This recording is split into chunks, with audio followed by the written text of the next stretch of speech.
Hello, bonjour, bonjour, bonjour.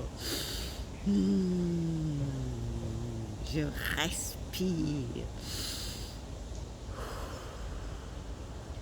je respire, je respire. Je suis dans la nature et je me sens bien. Et je t'envoie à toi qui regarde, qui est fidèle à ces solo. Donc ça c'est le 44e mi solo. Donc à toi qui es fidèle à ces solo, je t'envoie plein de good vibes, la bonne énergie de la nature. Et cette liberté de respirer l'air pur, l'air frais, ça fait du bien quand je me rends compte qu'aujourd'hui c'est un luxe. Aujourd'hui c'est un luxe, on doit payer 135 euros. Tu te rends compte? On doit payer 135 euros si on veut respirer librement. Ah, ça m'amène à notre sujet d'aujourd'hui. Qu'est-ce qui gouverne ta vie? Je lisais, là où j'étais à Bordeaux, mon ami m'a prêté un livre sur la Bible déchiffrée. Et tout le monde, hein, tous les chrétiens, s'accordent à dire qu'on vit la période de l'Apocalypse. Et l'Apocalypse, c'est pas la fin du monde. L'Apocalypse, ça veut dire révélation. On révèle tout ce qui est caché, hein, dans son sens latin, étymologique. Apocalypse, ça veut dire révélation, ça veut dire révélation de ce qui est caché. Hein. Euh, tout, toutes les vérités cachées sont mises aux yeux du monde. Donc c'est ça, c'est ce que ça veut dire révélation. Même chez les témoins de Jéhovah, ce dernier livre ne s'appelle pas Apocalypse, ça s'appelle Révélation. C'est dire les traductions qu'il y a hein, de la Bible. Et moi, je lisais cette partie-là, cette partie qui dit, comment ça s'appelle, qui parlait de l'Apocalypse, qui donnait le sens caché, le déchiffrage, qui déchiffrait, voilà, qui déchiffrait le sens du livre de l'Apocalypse. Et tout ce qui est dit, que les puissances, la bête et tout ça, ça parlait de la Rome. C'est la Rome parce qu'à l'époque des Juifs, à l'époque de l'Église primitive, c'était la Rome qui était la puissance impériale, qui avait impérialisé tous les gouvernants du monde. Donc c'est elle qui régnait. Et tout ce dont on parle dans l'Apocalypse, ça parle de la Rome antique qui d'ailleurs s'est écroulée. Et par extension, la Babylone, on a étendu ça aux puissances de ce monde. Et en l'occurrence, aujourd'hui, la puissance mondiale qui règne, c'est l'Amérique. Et donc, en fait, c'est pour dire que tout ce qui est écrit dans l'Apocalypse parlait d'abord de la Rome antique. Et aujourd'hui, par transposition, on parle des puissances du monde. Et d'ailleurs qui s'écroulent, hein, ça on le voit, hein, ça s'écroule. Et c'était le règne de l'argent, hein, le règne de l'argent. Et voilà, pourquoi je t'en parle, c'est pour te demander qu'est-ce qui aujourd'hui gouverne ta vie. Parce que sachant les prédictions, que tu sois croyant ou pas, ça n'a pas d'importance. Hein. Même les non-croyants et même nos gouvernants qui se disent agnostiques, ils lisent la Bible parce qu'ils savent qu'il y a des messages codés là-dedans. Et voilà, pour en revenir à la Rome antique, je disais que chaque période connaît son âge d'or. Connaît à son bourreau, donc la Babylone, tout ça. Et c'est toujours ceux qui s'attachent à la vérité, ceux qui restent fidèles à la vérité. Bon, dans la Bible, on parle de Dieu, mais la vérité, c'est ça qui est important. Ceux qui restent fidèles à la vérité, qui finissent toujours par remporter. C'est pour cela que, comme on dit, choisis aujourd'hui que tu serviras. Si tu sers la peur, il va t'arriver que des crasses. Il va t'arriver que des crasses. Mais si tu sers l'amour, il va t'arriver que de bonnes choses. Même si pour te purifier, tu dois passer par ce feu initiateur, par ce feu, hein, comme l'or, hein, l'or, pour le purifier, on le passe par le creuset, par l'or, par le feu. Ça, c'est normal. Hein, ça, c'est juste une épreuve d'initiation, mais qui est désagréable à l'instant, mais qui est passagère. Mais aujourd'hui, je ne sais pas de ça que je voulais parler. En fait, je voulais te parler de qui dirige ta vie aujourd'hui. Qu'est-ce qui dirige ta vie?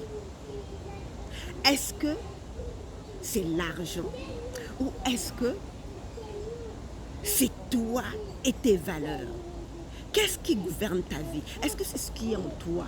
C'est-à-dire, pour moi, c'est l'amour. Hein. Moi, j'ai toujours dit que c'était l'amour qui était au centre de ma vie. C'est l'amour qui gouverne ma vie.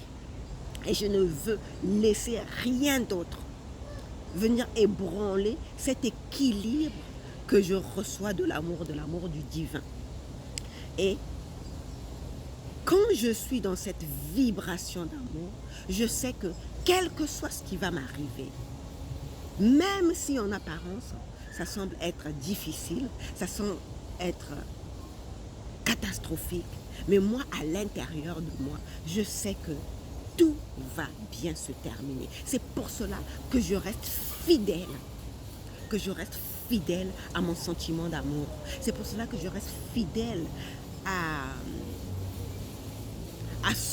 ma vérité. Voilà, c'est ça. C'est pour cela que je reste fidèle à ma vérité. Hein. Et tant que je suis fidèle à cette vérité, quel que soit ce qui peut m'arriver, je me dis, tout va pour le mieux. Tout va aller pour le mieux. Ceci aussi passera. Retiens bien ce mantra, parce que ça va t'aider. Moi, ça m'a beaucoup aidé de me répéter ce mantra. Ceci aussi passera. Ça passera, ça passe toujours. Rien ne fige. Ce qui est la seule vérité en ce monde, c'est que tout finit toujours par passer. Tout change toujours. Pourquoi je te parle de ça? De savoir qu'est-ce qui gouverne ta vie aujourd'hui. Est-ce que c'est l'argent ou est-ce que c'est l'amour? Parce que si c'est l'argent qui te gouverne, tu seras toujours dans la peur. Or, si c'est l'amour, tu vas continuer à élever tes vibrations. Parce que souviens-toi que je te parle toujours d'élever tes vibrations. Je t'en parle pourquoi?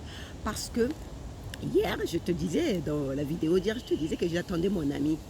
Et apparemment, elle aussi de son côté, son week-end était catastrophique. A été catastrophique. Hein, elle a loué sous couvert de mon permis de conduire. Hein, sous couvert, justement, c'est pour ça qu'elle venait me solliciter. Donc, elle a loué un camion de déménagement. Et c'était moi qui avais donné mon permis de conduire parce que son ami qui est étranger n'a pas un permis français. Il a un permis, mais son permis n'est pas français. Donc, c'est moi qui ai loué la voiture, je leur ai prêté la voiture et ils ont fait le déménagement, mais ça ne durait qu'une journée. Hein, et donc après, il fallait rendre la voiture.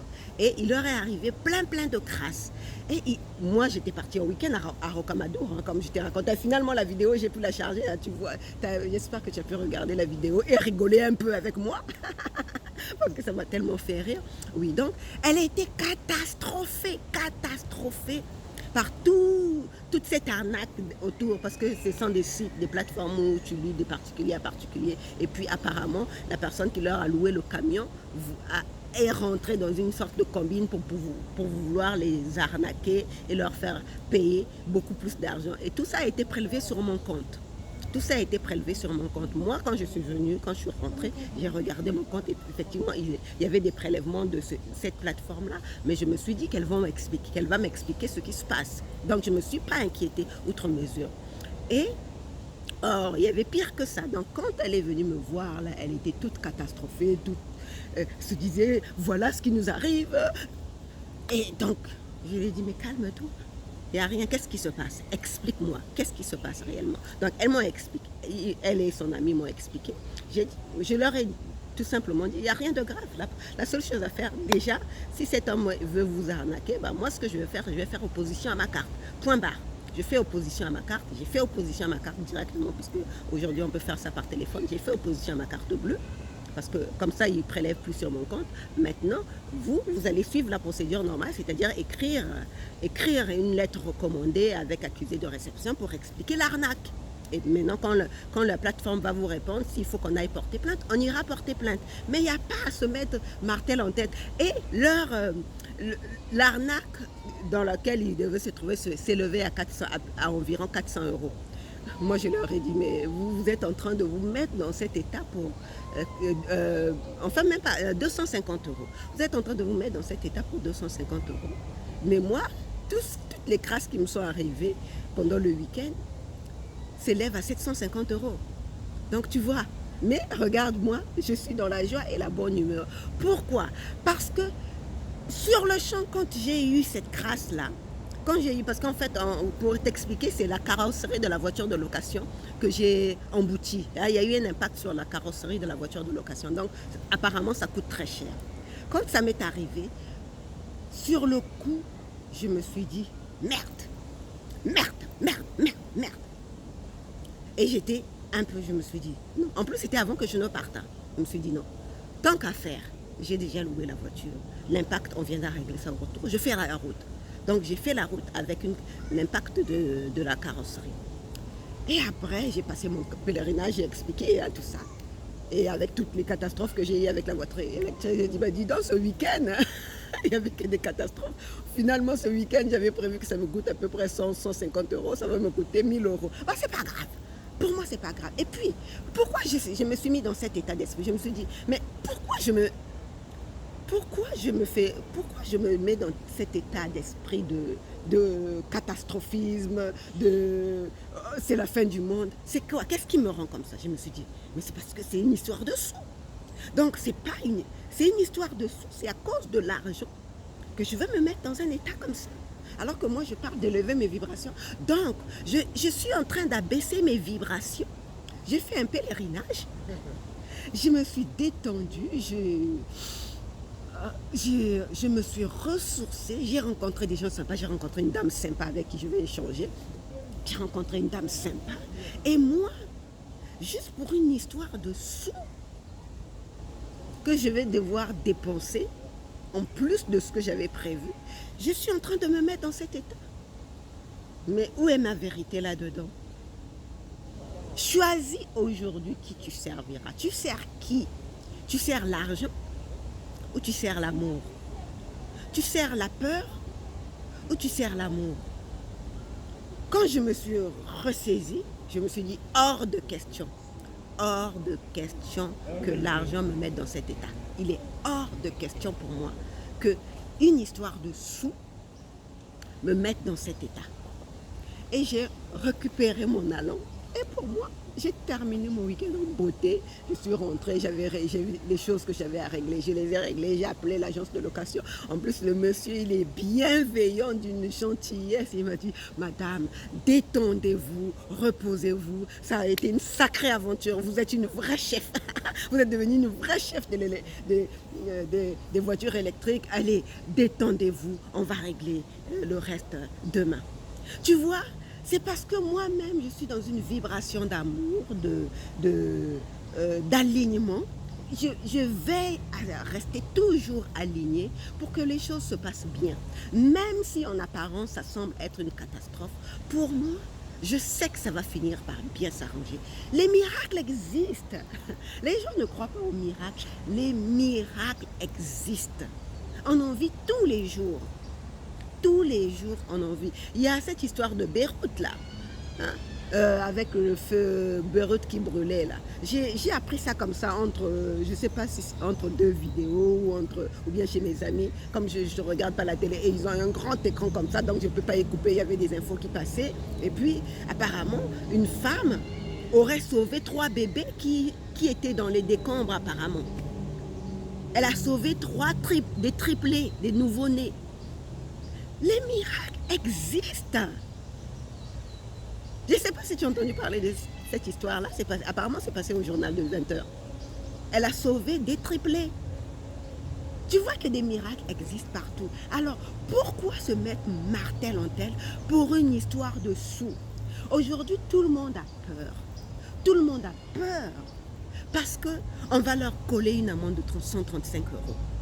Donc, du coup, on accepte ce qu'on trouve complètement insensé. On trouve que ça n'a pas de sens, mais on le fait parce qu'on a peur d'une amende de 135 euros. Donc, qui gouverne ta vie? Qui gouverne ta vie? Pose-toi la question, qui gouverne ta vie aujourd'hui? Est-ce que c'est l'argent Toi, ça veut dire que tu es esclave de l'argent. Or, l'argent, c'est un outil. Ça doit être ton serviteur. Ça ne peut en aucun cas être ton maître. L'argent est ton serviteur. Il est là pour te faciliter la vie, pour te faciliter le quotidien. Mais s'il commence à être ton maître, tu es mal barré. Hein? Tu es mal barré parce que je te le dis en connaissance de cause. Toutes ces années de dépression que j'ai eues, c'était pour une histoire de sous. Parce qu'il me fallait trouver de l'argent, trouver un emploi, trouver de l'argent, envoyer de l'argent à ma mère qui était malade, aider mes frères. Parce que comme je suis la fille aînée d'une famille, pour moi, mes frères, il y a une différence à peu près de 15 ans, 16 ans. Pour moi, mes frères, c'était comme mes enfants. Donc, il fallait que j'aide du côté de ma mère, hein, pas du côté de mon père, parce que mon père, il a réussi sa vie financièrement, donc lui, il n'y a pas de problème de ce côté-là. Mais du côté de ma mère, j'étais devenue comme leur maman. Donc, si je ne me battais pas pour gagner des sous, bah, eux, ils ne s'en sortaient pas. Donc, je me suis donné une telle responsabilité. J'ai porté cette responsabilité jusqu'à me rendre littéralement malade. Tout ça pour une histoire de sous. Un jour, je me suis levée, je me suis dit, basta ya. Comme les Espagnols, basta ya. J'ai dit, j'en ai marre. J'en ai marre de me mettre martel en tête pour une histoire de sous. Pourquoi? C'est l'argent qui gouverne ma vie. C'est l'argent qui gouverne mon bien-être. Ça n'a pas de sens. Et ça, il y a de cela 10 ans. Il y a 10 ans que j'ai fait mon éveil spirituel. Il y a de cela 10 ans. J'ai dit, plus jamais je laisse l'argent décider de mon bien-être. Plus jamais. Même si, bien sûr, hein, je ne suis pas une sainte. Hein, je ne suis pas une sainte. Hein, comme toute personne, j'ai des périodes de vulnérabilité, hein, comme tout le monde. Hein. Il arrive d'avoir peur qu'on n'ait rien à manger, hein, que je rappelle à mon fils, fais attention que je m'énerve. Tout ça, c'est la peur de manquer, c'est la peur du lendemain. Mais quand je me ressaisis, je me dis, qu'est-ce qui se passe, Sylvie? Allez, tu es en train de ressaisis-toi, Sylvie, qu'est-ce qui se passe? Et là, je me ressaisis, je me dis, oui, ce qui se passe là, c'est que j'ai peur qu'on n'ait plus de sous, j'ai peur que la fin du mois soit difficile, j'ai peur, non, allez, on se réaligne. On se réaligne, tout va toujours bien. Tout finit toujours par s'arranger.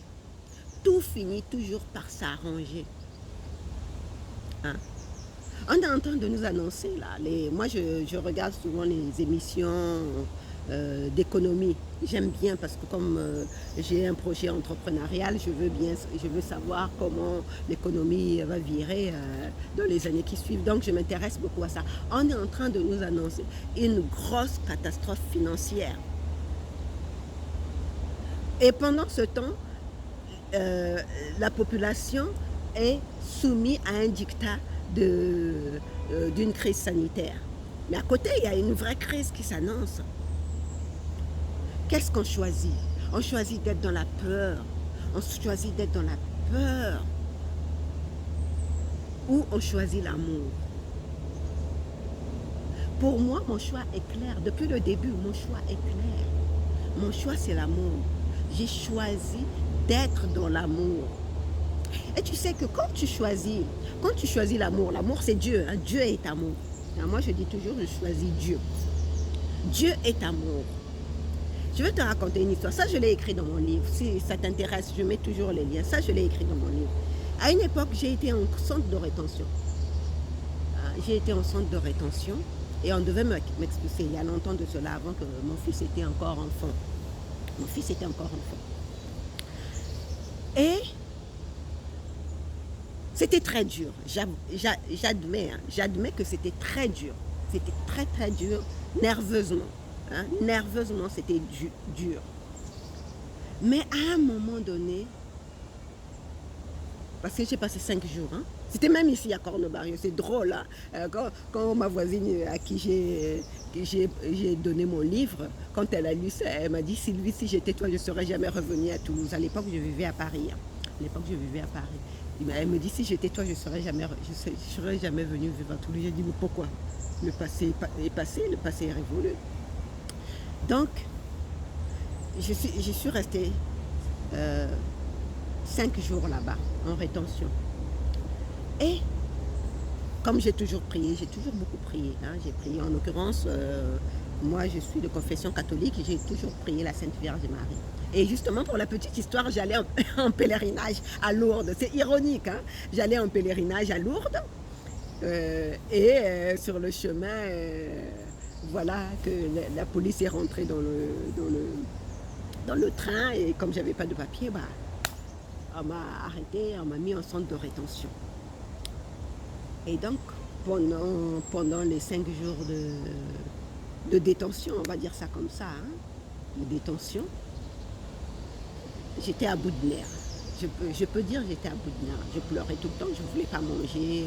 Et comme moi, quand quelque chose m'embête, ça me ferme l'estomac. Je n'arrive pas à manger. Je ne fais pas exprès, mais je n'arrive pas à manger. Et donc, je ne mangeais pas. Mais ce n'était pas une grève de la faim que je faisais, c'est tout simplement que je n'avais pas faim. Et les dames qui nous gardaient là, et même la police hein, qui était là, parce que les policiers, il y avait un agent de police qui était toujours là au réfectoire, commençait à s'inquiéter pour moi. Mais je n'avais pas faim, je n'avais pas faim. Et à un moment donné, je pense que le 3e jour de cette détention, j'ai décidé que ça allait bien se terminer.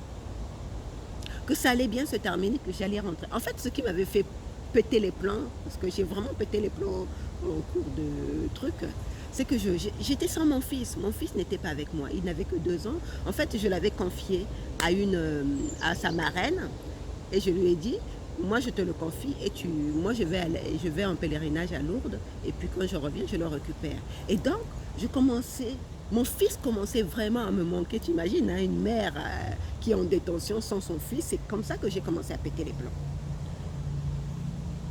Et à un moment donné, je me suis calmée. Quand j'y pense, j'ai encore de l'émotion qui remonte. Mais bon, je n'ai pas pleuré ici. Hein. À un moment donné, je me suis calmée et j'ai décidé que ça allait bien se terminer. J'ai décidé que ça allait bien se terminer, cette histoire. Et effectivement, comme ils n'ont pas le droit de nous garder plus de 5 jours. Bon, ma soeur aussi a eu le cas, elle c'était 15 jours, je ne comprends pas. Apparemment pour Toulouse, c'est qu'ils ne pouvaient pas nous garder plus d'une semaine. Donc, je suis restée 5 jours et au bout de 5 jours, il y a eu le jugement. Hein, je suis passée devant le juge, enfin, toute la procédure. Hein, c'est pour ça que je défends toujours ce pays. Pour moi, je ne peux pas accepter ce qui se passe là, alors qu'on est dans un état de droit. Quand je dis « Vive la France, liberté, égalité, fraternité », je le pense et je le vis dans mon âme parce que c'est ce pays de droit-là. C'est cette notion, c'est ces valeurs de la République-là, pays de droit, qui m'ont permis d'être en France jusqu'aujourd'hui et de vivre dignement. Donc je ne peux pas accepter que juste un corpuscule d'individus qui veulent dominer le monde décident que la France n'est plus un pays de droit. Non, non, je ne suis pas d'accord. Mon père me disait, mais Sylvie, tu n'es pas dans ton pays, fais ce qu'on te dit de faire. J'ai dit, non, je suis dans mon pays, je suis désolée, papa. Je suis dans mon pays, je suis un citoyen du monde. Je suis un citoyen du monde et j'ai choisi un pays, la France, qui est un pays de droit, qui a des valeurs. C'est ce pays de droit-là qui m'a accueilli. C'est par la base, c'est à partir de ce droit-là que je peux vivre dignement en France. J'ai connu une traversée du désert, moi. Mais c'est ce pays de droit. C'est ces droits défendus par les pères de la République qui ont fait que je puisse continuer à vivre dignement dans ce pays. Donc je ne veux pas laisser qu'on tue ce pays. Non, non. Je vais élever ma voix pour dire que je ne suis pas d'accord qu'on tue ce pays. La France, pays de droit. J'ai beaucoup d'émotions quand je passe dans la rue, quand je vois tous ces gens-là masqués, ça me fait mal. Parce que la France est un pays de droit. Le préambule de la Constitution, dans ces 17 comment on appelle, alinéas, je ne sais pas c'est 17 alinéas, je crois. Je sais plus que... Oui, ce sont des alinéas. Oui, oui. Parle des droits de l'individu, le droit du citoyen, dans son préambule. Et aujourd'hui, on veut fouler ça aux pieds, juste pour une histoire de sous. Non. Qui choisit qui tu veux servir aujourd'hui? Est-ce que c'est l'argent? Une histoire d'argent? On veut fouler toutes les valeurs de la République. Les 17 articles, du préambule de la Constitution parlent des droits de l'homme et du citoyen. Le droit de disposer librement de son corps. Qu'est-ce qu'on en fait aujourd'hui? On a oublié tout ça. Non, moi personnellement, je ne peux pas. C'est plus fort que moi parce que je sais que ce droit existe. Ce droit existe. Et même s'il y en a, il y a quelques-uns qui font du zèle pour appliquer des règlements, une norme unique. Mais il y a un droit qui est là. Il y a un droit. Il y a des droits. La France est un pays de droit. Je ne sais pas pour les autres pays, mais la France est un pays de droit. Ici, dans ce pays, on a fait la révolution. De 1789, on a fait la révolution. C'est un pays de droit. Et pour une histoire de sous, d'argent, on va fouler tout ça aux pieds. Non. Nous voulons défendre nos valeurs par amour. Choisissons l'amour. On choisit l'amour. Personnellement, moi, je choisis l'amour. Et toi, je te pose la question. Qu'est-ce que tu choisis? Est-ce que c'est l'amour qui te gouverne ou est-ce que c'est l'argent qui te gouverne? Tu sais, l'argent, c'est bon. Moi, j'aime l'argent. Je le dis à qui veut l'entendre. J'aime l'argent. Et chaque homme qui m'a dragué, je lui ai dit, j'aime les gens riches. J'aime l'argent. Mon ex me disait, ah mais non, moi je suis pauvre. J'ai dit, ah non, non, non, si tu es pauvre, tu partiras de ma vie. Parce que moi, j'aime les gens riches. Mais ça ne veut pas dire, c'est pas parce que j'aime l'argent que je suis vénale. C'est deux choses différentes. C'est pas parce que j'aime l'argent que je suis vénale. Non, pour moi, l'argent est un outil pour me faciliter la vie. C'est un outil, c'est un serviteur. C'est pas mon maître, je suis désolée. L'argent n'est pas mon maître et n'a jamais été mon maître. Si je suis si différente des filles de mon pays, c'est parce que j'ai toujours refusé que l'argent gouverne ma vie. Toujours refusé. Je ne me suis pas mariée parce que les hommes croyaient qu'avec leur argent, ils pouvaient me dominer. J'ai dit non, je vaux beaucoup plus que ton argent. Je vaux beaucoup plus que ton compte en banque. Donc tu ne peux pas me dominer, tu ne peux pas me faire de moi une femme soumise. Jamais. Donc pour moi, l'argent ne gouvernera jamais ma vie. Ma vie appartient à Dieu. Et Dieu est amour. Et donc c'est l'amour qui gouverne ma vie. Et toi, ma chérie, mon chéri, qui gouverne ta vie? Alors je vais te laisser là pour ce lit solo. Et on se retrouve demain pour un autre lit solo. Bisous, bisous, je t'aime, bye. Prends soin de toi et élève tes vibrations. Aligne-toi. Reste dans l'alignement. Prends soin de tes vibrations. On se retrouve demain. Bisous, bisous. Ciao.